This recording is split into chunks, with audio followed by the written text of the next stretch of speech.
Earth Roads, who has been working with us through this crisis. It's a pleasure to be at Roswell. Dr. Candace Johnson, thank you very much for the hospitality. I was thinking about our trip to Cuba and your great accomplishment. It was fun. It was fun, and it was productive.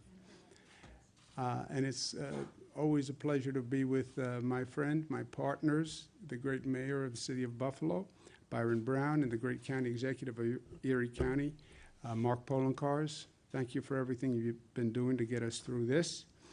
I'm pleased to report that I took a COVID test yesterday, and I am negative from that test. So that is good news. You take one of those tests, it's very easy. I showed people how easy it was yesterday. And when you find out you're negative, it's actually a nice sense of relief. I didn't have any symptoms or anything, but you know, you don't need to have symptoms, and you can have the COVID virus. So you take the test, they tell you you're negative, 24 to 48 hours, and it is peace of mind. There's no reason why people shouldn't be getting testing. We actually have now more testing capacity than we are using at many of our sites. And we've expanded the number of people who are eligible for testing. Anyone who has any symptom for a COVID virus. Any symptom includes basically the symptoms you would have if you had the flu. Same symptoms. If you have any symptoms, get a test. Get a test. Protects you, protects your family, protects your colleagues, so get a test. If you were exposed to a person who you find out is positive for COVID, get a test. Get a test. Takes 30 seconds. We have 700 locations across the state. So there's no reason why you shouldn't do it. You go right to the web. It shows you right where the location is. You can sign up and go. Let's give you some facts on today. Number of hospitalizations are down, so that's good news. Not down a lot, but down. I'll take it. Net change is down. Net change in intubations is down. The number of new cases per day is down by 1. Not great, but I'll take it. It's going in the right direction. So that is good news. The number that breaks my heart every day, the number of deaths, is still painfully high at 106, but it is down. And in this world where we're looking for good news on a daily basis, that is good news. Although in our thoughts and prayers are those 106 families today. And if you look at where we are, we have done a phenomenal job in reducing the spike, reducing what could have been cataclysmic. You see that incline on that curve. No one could tell you when we were in the midst of that incline where it would stop or if it would stop. There was no global expert who said, if you do this, if you close this and close this and close this, then we can tell you with certainty it will stop the spread of the virus. Nobody said that. All they could say was, do your best, try to close everything down, and then hope for the best.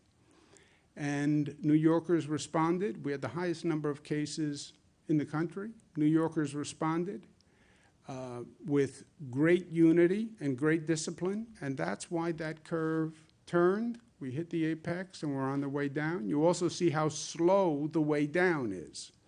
That's why all the experts always say, be careful of the spike, because it's a long time coming down from the spike. You want to avoid the spike because you can't reverse it in a matter of days. It takes a long time to get those numbers back down.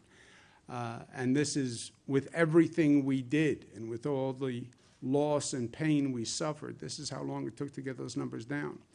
We now have a top priority, which we have from day one, which is our nursing homes. We were introduced to this virus in Seattle, Washington, where it attacked a nursing home.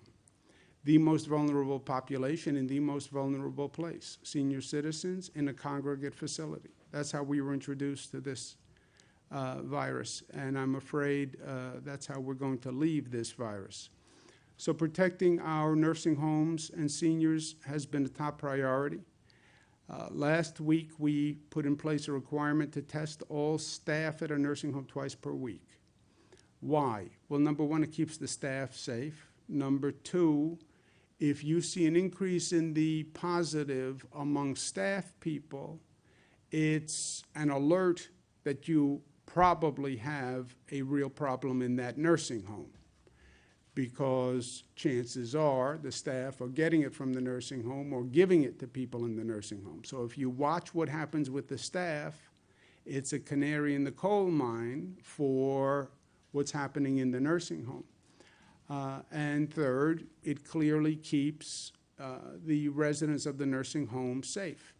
Now, to help nursing homes do this, we've worked with all the private labs, identified a number of tests that we can send just for the purpose of testing people in nursing homes. That's about 35,000 per day.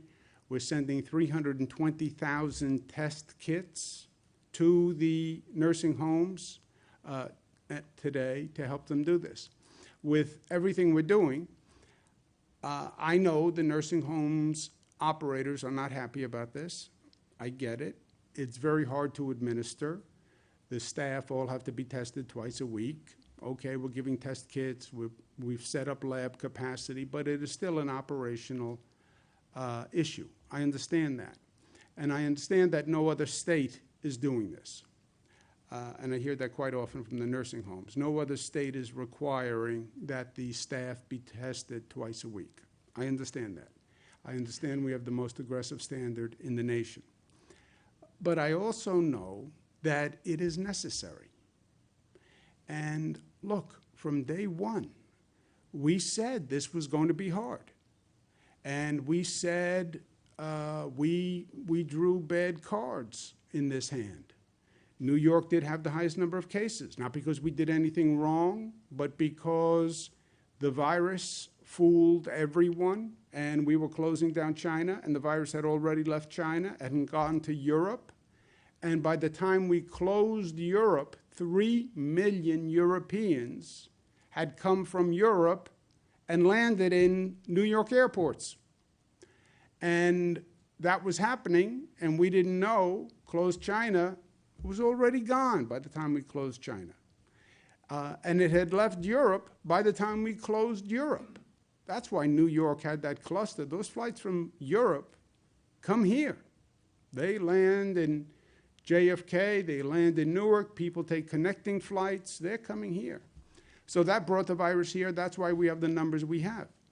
Okay, but we said we're going to do what we have to do, and we're going to do what we have to do to protect the lives of New Yorkers. Who's in a nursing home? This is your mother, this is your father, your sister, your brother, this is our family who are in nursing homes. That's who they are. And they're our senior family members who we owe nothing but gratitude and respect. And the one thing we need to be able to say at the end of this is we did everything we could. We did everything we could. 106 people died. How do you live with that? How do you sleep with that? Because we did everything we could. We still can't save every life, but we can do everything in our power that we can do to try to save every life. And that's why I'm comfortable with what we're doing on nursing homes. I know it's hard, and I thank them. On reopening overall, we're opening regions that have hit the data points, hit the metrics. Western New York has one metric that they have to hit, which is the number of tracers. They need 521 tracers. They've identified 525. Great piece of work that they did over the weekend.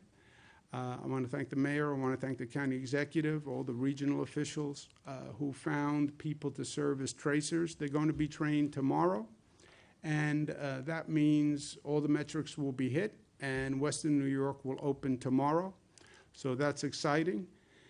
And it's been a long, painful period, but we start to reopen tomorrow. New York State Department of Health is also granting a waiver to restart elective procedures for ECMC. We want to make sure hospitals are in a position to provide care for people who need it. So this is a good step. I also have been encouraging major sports teams to plan reopenings without fans, but the games could be televised. New York State will help those major sports franchises to do just that. Hockey, basketball, baseball, football, whoever can reopen, we're a ready, willing, and able partner.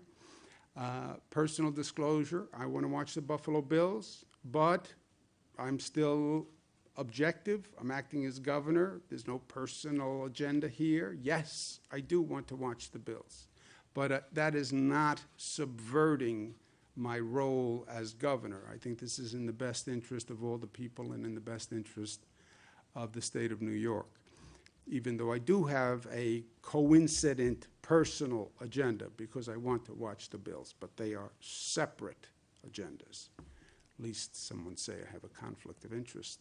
I want to disclose it. Judges and staff will be returning to courthouses in the 30 upstate counties that are open this week. What will reopening mean? Right, that's a big topic of discussion now. What does reopening mean? This is not a subject that is a political subject or where political opinions really matter. I don't care if you're a Democrat, Republican, Libertarian, Independent. I don't care. I don't care. This is not a political exercise that we are going through. People say, well, I have a personal opinion. I don't even care about your personal opinion. I don't think you should care about my personal opinion because it's not about a personal opinion. It's not about an ideological opinion. It's not about a geographic opinion. It's not even an opinion that's relevant, right? This is about facts and science and data. These decisions are being made as a matter of math. It's numbers. It's math. That's all it is at the end of the day. You start to increase economic activity. You have more people coming out of their homes, more people contacting other people, and then you measure the impact of that increase with numbers. Not with opinions, not with politics, not with partisanship, with numbers. And then you just measure the impact. You make sure that you don't go above 70% of your hospital beds, so that if a large number of people get infected, you have the hospital beds to take care of them. You make sure you don't go over 70% of your ICU bed capacity, because when these people are infected with COVID, they do need ICU beds. We learned that the hard way. You have testing up and running of 30 tests per 1,000 residents. Where did that come from? That's the White House Coronavirus Task Force, Dr. Birx. You have 30 tracers ready for every 100,000 residents. That comes from the experts. And then you watch the infection rate. And you make sure that you don't get near 1.1 on the infection rate. It's math. And there's a liberation in that. At a time of such division and politics and elections and all this garbage, this is an exercise in science and math. And it's data that we can all share and we can all participate in. I encourage people to go look at the data and look at what's happening in your region, because that's how we're going to get through this, on the numbers, on the math, on the facts. We're going to bring in advisors to the state advisors who are international experts, global experts who have dealt with these kinds of diseases, right? This is not just a state of New York issue. It's not even an American issue. It's a global issue. And I want to make sure we have people reviewing and then reviewing the reviewers, and then as many opinions of experts that we can get are the best path forward. Dr. Osterholm is a nationwide expert in this field. And he has agreed to review our data, what we're doing, what's happening, and to advise us as to how our progress looks on the numbers. I want to thank him very much. We also have Dr. Samir Bhatt, senior lecturer at Imperial College, who is agreed to serve as an advisor to the state of New York. Dr. Bhatt is the senior lecturer in geostatistics at the Imperial College in London. Geostatistics is not my field of endeavor. I never heard of geostatistics before, Doctor. That's why we need you to advise us, Dr. Bhatt, because I know nothing about geostatistics. But Dr. Bhatt is joining us. I want to thank him very much. The Imperial College in London, we have had a number of projection models that were done early on by a number of very prestigious universities. And we've been watching all these projection models since this started. As you know, many of the models were not 100% accurate because they couldn't calculate the effect of the social participation and what people actually did to change the curve. And in a state like New York, what the people did dramatically changed that curve, so it affected the projections. But the Imperial College model, as we have been following this for weeks, was the best, most accurate model.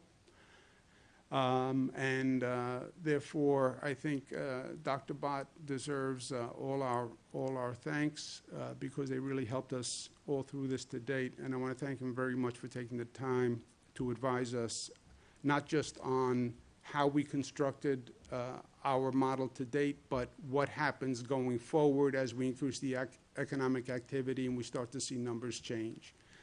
So, Doctor, thank you very much for being with us. And it's a pleasure to welcome you today. Thank you, Governor. A professional honor to work for New York. Yeah. I think your state has already shown what can be achieved when policies are driven by science. And I think the sacrifices people have made and will continue to make deserve applause. The leadership shown in New York during this crisis should be commended. And I think yours is an approach for others to follow. At Imperial College London, we have a huge COVID-19 response team, collaborating with scientists and government agencies globally. You in New York have successfully contained the virus for now, but New York is not out of the woods yet. No state, no country is. As you reopen, New York must continue to watch the data and follow the science. We are really eager to work with New York, as they're approaching this crisis from a scientific perspective driven by data. New York is leading the way with data collection, and this will help tie together as many sources of evidence as possible to reach a scientific consensus, which can then be used for decision making. Our team is focused on rigorous modeling to track R, or RT, as you had put it as well, the reproduction number of the virus going forwards. If R goes above 1, this means the virus is no longer contained, and we aim to track the spread of this virus and the disease using the best data possible and as much of it as possible. We are committed to open science so policymakers and citizens understand our conclusions, limitations, and of course the uncertainties. To date, my team at Imperial has released reports for Europe, Brazil, Italy, relying on data from Google, as well as open source statistical tools developed at Columbia University. Thanks to these tools and our research network, the code is available for everyone to see, test, and to improve. As countries around the world and states around the US start reopening their economies, we will see cases rise once again. And so New York must continue to be vigilant and to follow the data. So I think I say, Governor, thank you for this opportunity, and truly thank you for the work you've been doing and you are doing. Thank you. Thank you very much, Dr. Rod. Thank you for being with us. Thank you. I look forward to speaking to you in the days ahead. I want to thank the doctor very much and the whole college. Look, I'm a parochial New Yorker. I was not all that eager to seek the advice of a college in London, but I can tell you this. This is a global pandemic, and what we're now doing, other countries have done before. we tend to think we are always the first. We're not the first. We're not the first to deal with this virus. Other countries have dealt with it. Other countries have gone through reopening. They've learned all sorts of lessons on reopening. I want to make sure that what we're doing is the best informed approach. So I want to thank the doctor very much, and they'll be looking exactly at what happens at our data, our metrics going forward. And then the last point is, what's the impact of the reopening? We don't know yet what the road ahead looks like. It is a function of what we do. So you tell me, how responsible are the employers in following the guidelines that have been put forth, right? We talk about reopening and contracting and agriculture and fishing and manufacturing, and there are safety guidelines that those employers must follow. How scrupulous they are in following those guidelines will matter. You tell me if the store owners follow the guidelines, and I'll tell you what happens. You tell me if the employees are following the guidelines and wearing the PPE and using the hand sanitizer, and I'll tell you what happens. You tell me how individuals react now that the weather is getting warmer. Are they wearing masks? Are they acting socially responsibly? Are they staying within social distancing requirements? And I'll tell you what's going to happen. You tell me how effectively a local government enforces the guidelines, and I'll tell you what is going to happen. So none of this is predetermined. This is all a function of what we do today going forward. And the smarter, the more disciplined we are, the lower that infection rate will climb. The lower the infection rate climbs, the more you increase the economic activity. It is a formula. It is math. And that is at both at the same time. It's liberating because it takes the politics out of it, takes a personal opinion out of it. But it's also something you can measure and track, and you will know exactly what's going to happen because it's a function of what we're doing. It's up to us. It's up to you. It's the collective. We're going to decide the future that starts today. We should also set our goal high, right? We're coming back. We're coming back from the closing. All right, so what is our goal? I say it should not just be about we're going to reopen. Reopen suggests you're going to go back to where you were before the closure. We're going to go back to the day before the closure. No. Life is never about going backwards. Life is never about, I want to get back to where I was. It has to be about building back better than before. We want to go forward. We want to advance. And that's what we have to think about going through this. Yeah, we took a hard blow, and we got knocked down. No fault of our own. Whoever created that virus, Mother Nature, God, whoever. No fault of our own. Welcome to life. Things happen outside of your control that you couldn't do anything about, but it just happens. And then the question becomes, are you strong enough to get back up once life knocks you down? And are you smart enough to learn from what you went through in life? And when you get back up, you will be the better for it. I believe that. That's my story. That's our story. That's the story of Buffalo, getting knocked down, changing the economy. All right, but we're going to get back up because we're strong enough, and we're going to learn from it because we're smart enough. That's the story of Buffalo. That's the story of New York. That is the American story, right? It's what made this country the best country on the globe. Not that we didn't get knocked down. We got knocked down plenty. But we were smart enough to learn and strong enough to get back up. And that's where we have to set our sights. Not about reopening. We're going to make this place better than ever before. because what we went through is a transformative experience in life on an individual level and on a social level. We're not going to be the people we were the day before. We're going to be better. We're going to be smarter. We're going to be stronger for what we went through. We're going to be a stronger society for what we went through. I believe that.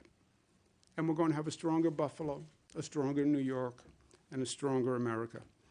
And that's what it means to be New York tough, smart, united, disciplined, and loving. Thank you. Questions?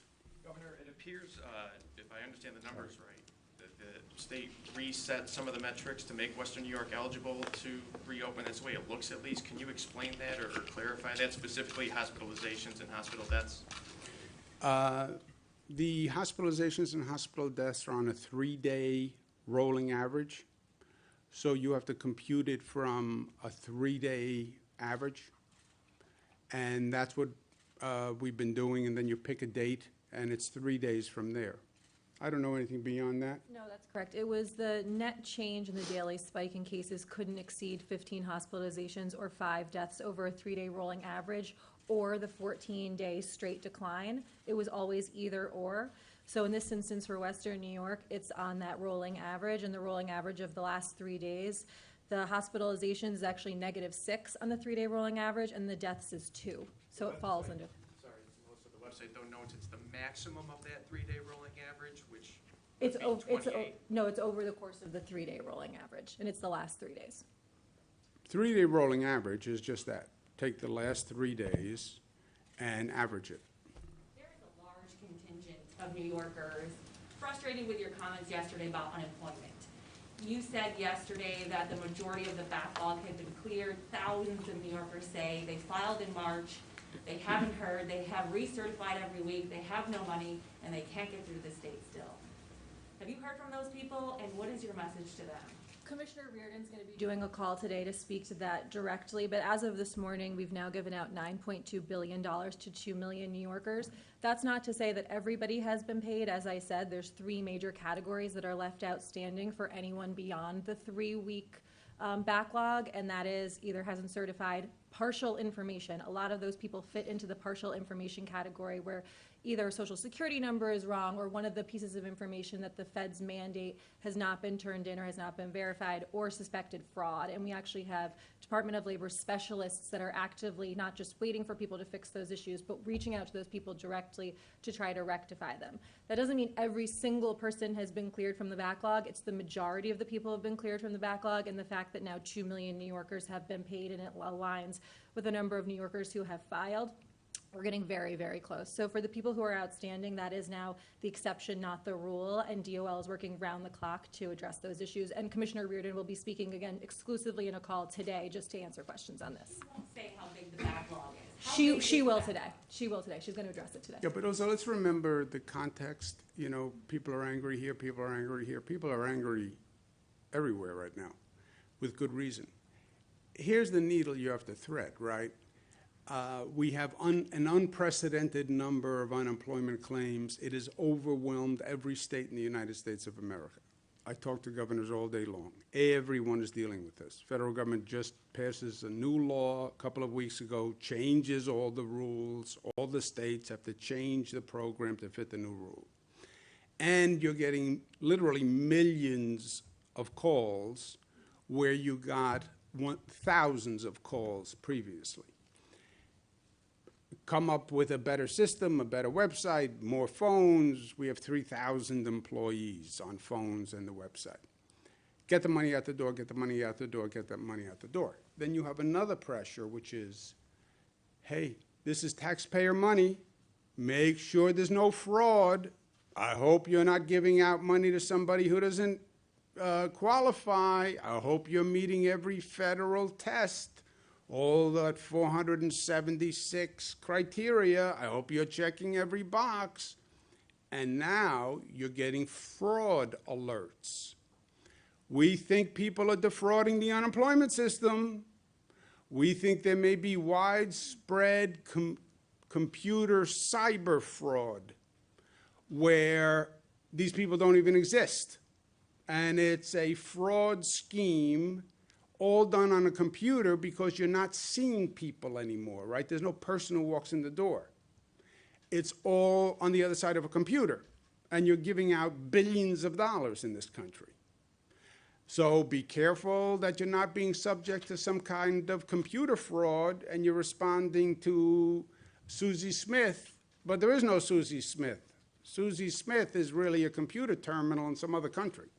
So, right? Because I guarantee you, a few weeks from now, I'm going to be at a press conference like this, and someone's going to say people are really angry that you gave out a lot of money and the people didn't exist and they were just computer scam artists, and how did you not know?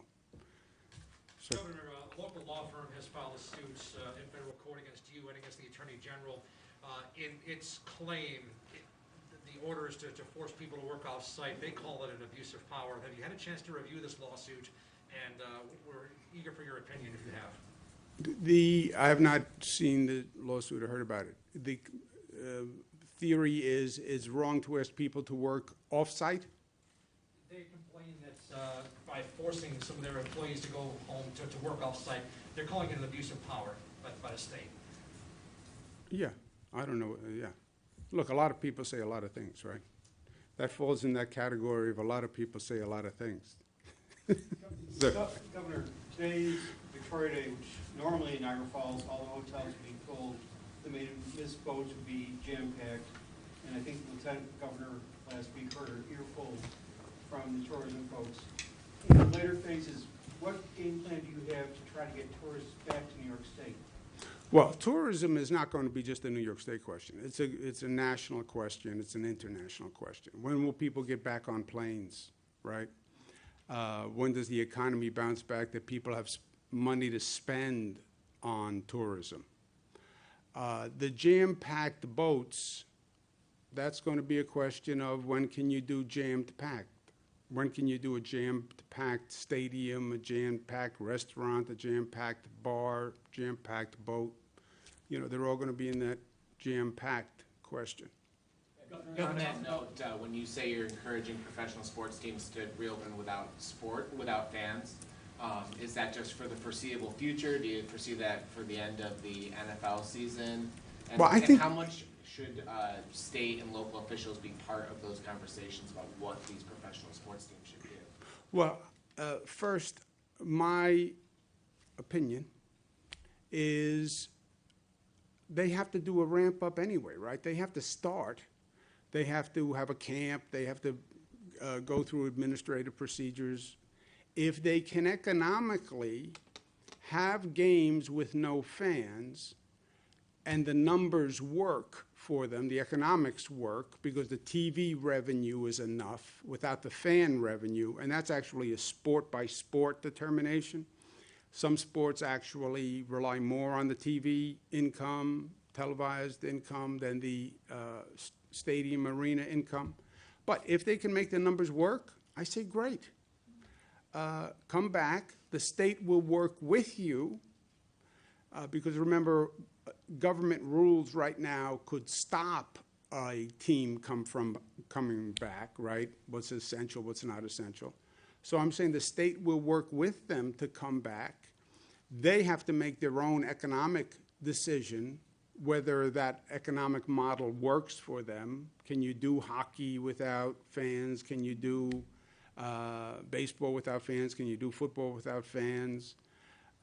They have to make that decision. But any way we can help, we would help. And then they'll be up and running. And then when we can fill a stadium again, we can fill a stadium. But why wait until you can fill a stadium before you start to bring the team back? And if you can televise it in the meantime, great. I mean, it's not as good as going to a game or, you know, going to a bar and watching the game. But people who are at home, if you had the chance to watch sports, you know, I'm watching the reruns right now of the old classic games, and that's fun. But I'd rather watch current sports on TV if it works.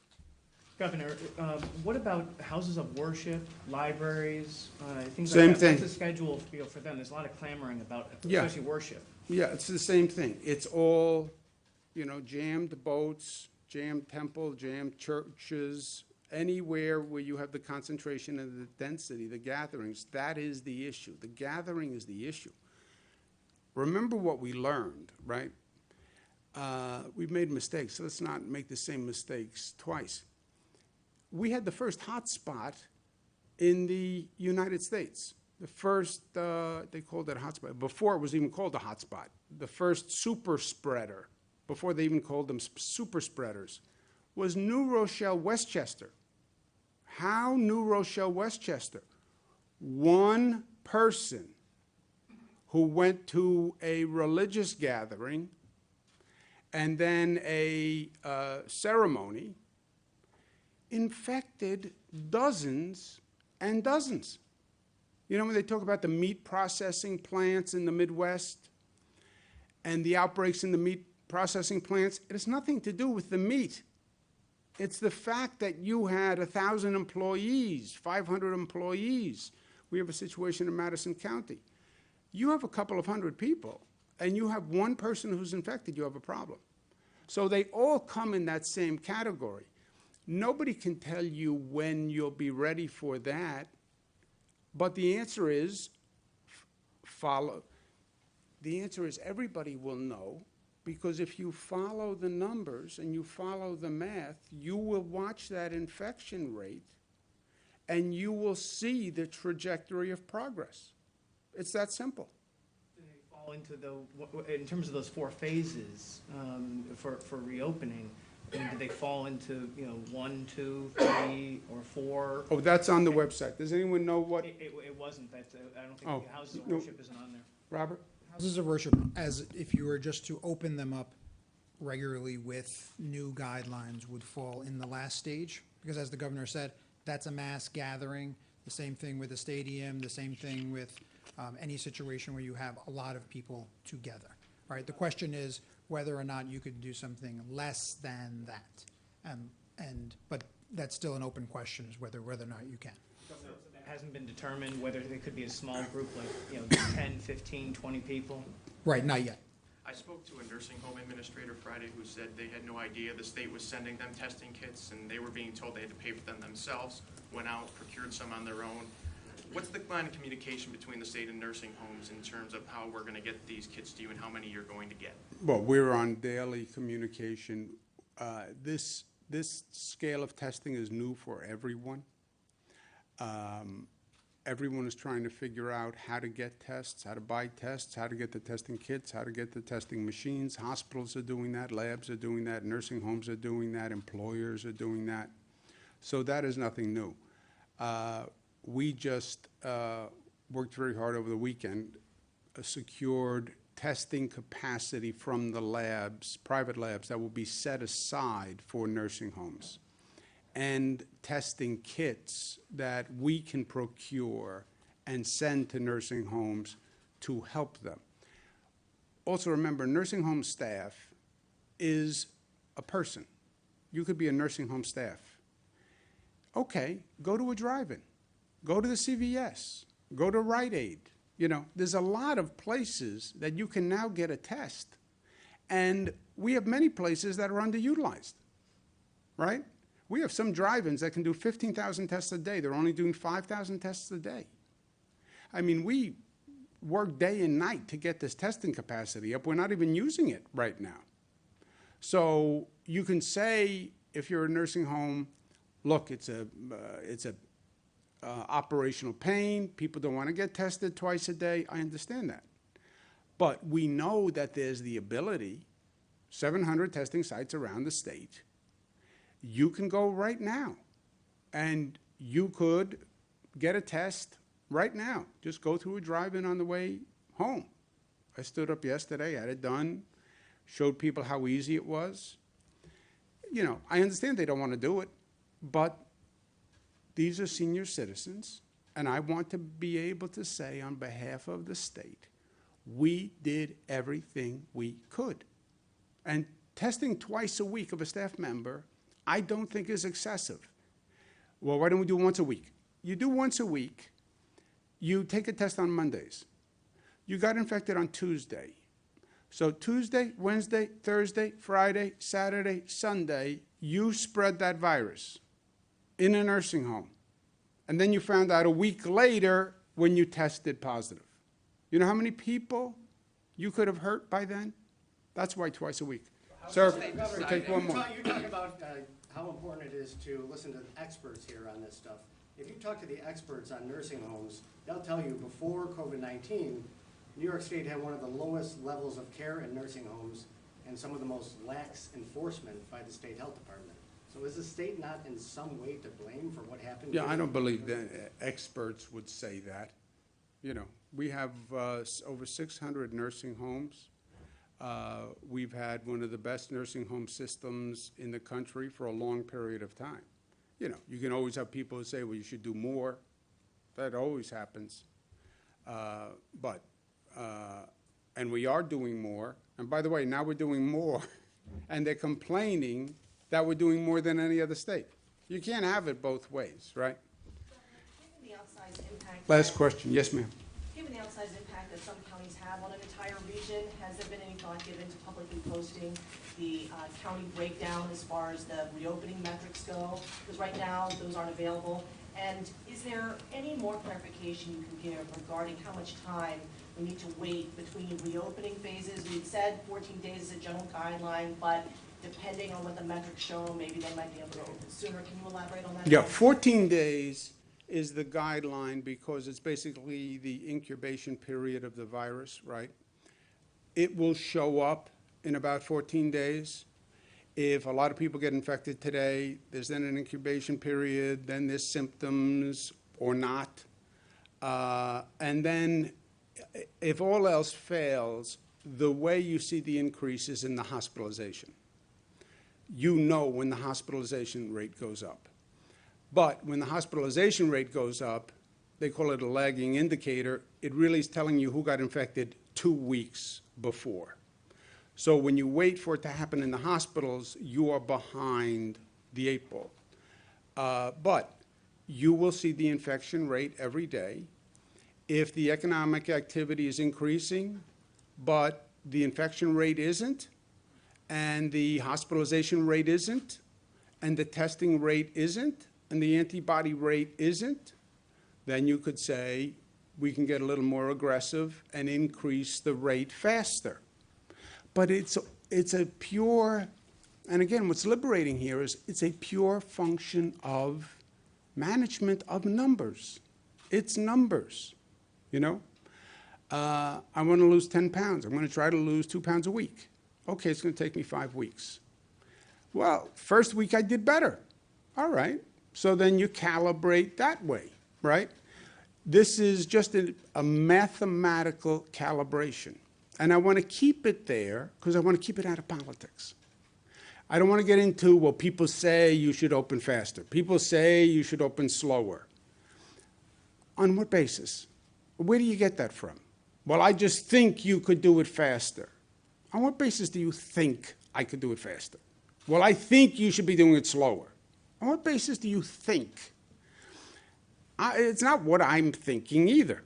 Let's keep all our opinions out of it, and let's just look at the data. If the data says 14 days is the guideline, if there is virtually no increase in the indicators, could you argue you're doing better than anticipated and open faster? Sure you could. And that'd be a reasonable theory based on the numbers. But let's keep it on the numbers. Let's keep it on the facts is all I'm saying. County breakdown, posting the county breakdown? When you break down the numbers too far, I don't know how reliable they are. Remember, this whole system that we're now putting online, this has all been developed in the last 2 months. None of this existed. All this daily reporting by hospitals, reporting by nursing homes, reporting by testing sites. So the fear is if you get too granular in the numbers and the numbers get too small, I wouldn't really feel comfortable in their accuracy when you start disaggregating them.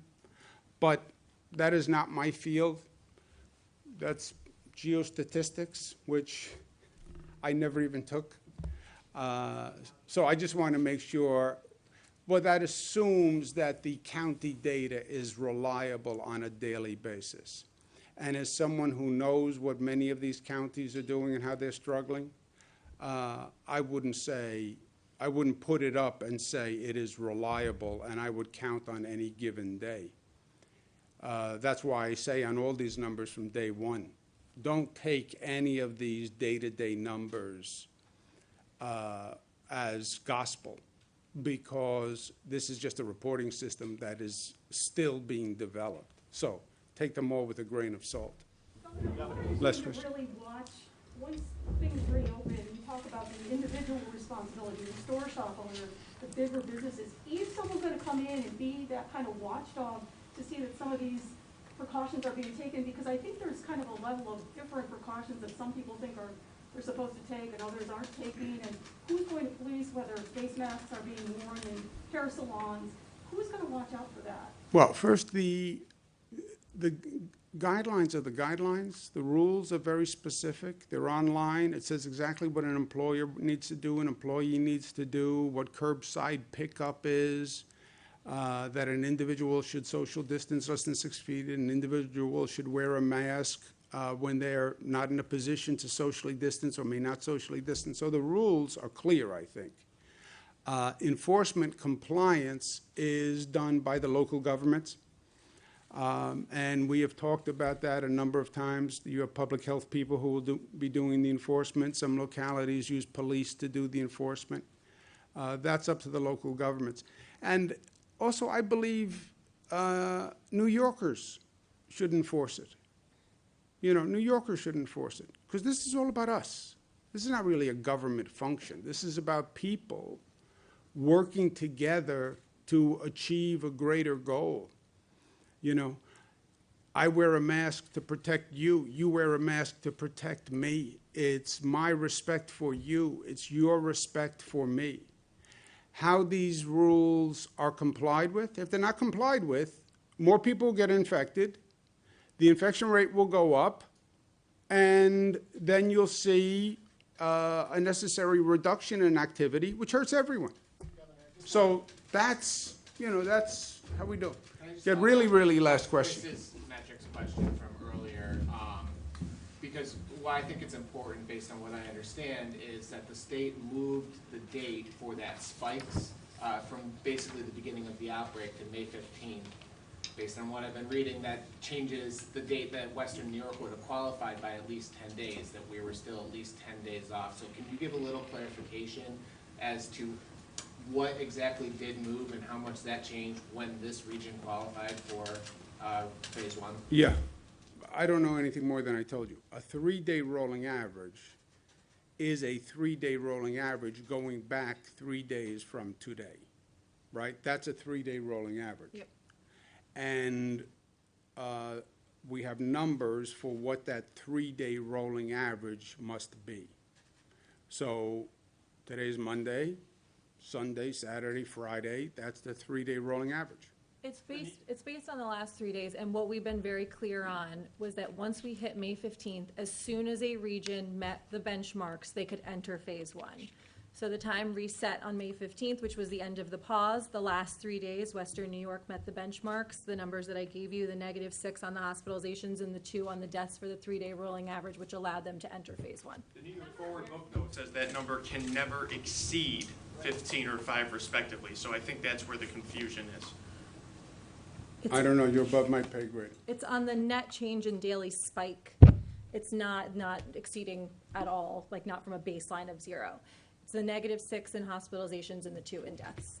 How did we get so many contact tracers? Yesterday, the governor said we were 352 short. Great work of our county executives. They County- identified the bodies within the counties. County executive, city, you came up with contact tracers, scrambled. Every region has a number of employees who they're going to make available as contact tracers. Any other area, LG? There are individuals from the various counties participating, people who work in county public health departments, county social services. Even in Niagara County, we have 50 sheriffs that have been identified. So we've really enlisted the public servants from the 5-county region. They have stepped up. They've been participating from the very beginning. They take a 4-hour training course, and they'll be ready to launch tonight. You too can be a tracer. Constitutionality. It's a great second job. Constitutionality question. Thank you Governor. very much. Thank you, thank you. Governor, on constitutionality, do you think that, are you concerned about whether there could be lawsuits or anything against? Pa kite ni glaucome, ni cataracte, ni lot maladi fè nou perdu vision nou. Chaque année, pensez al kay docteur pour nous kon état genou. Si vision nous commence baisser, ou soit nous ta vin aveugle, rete positif. Spécialiste dans Brain Center for the visually impaired ap toujours là pour correr nous. Téléphone c'est 516 238 50.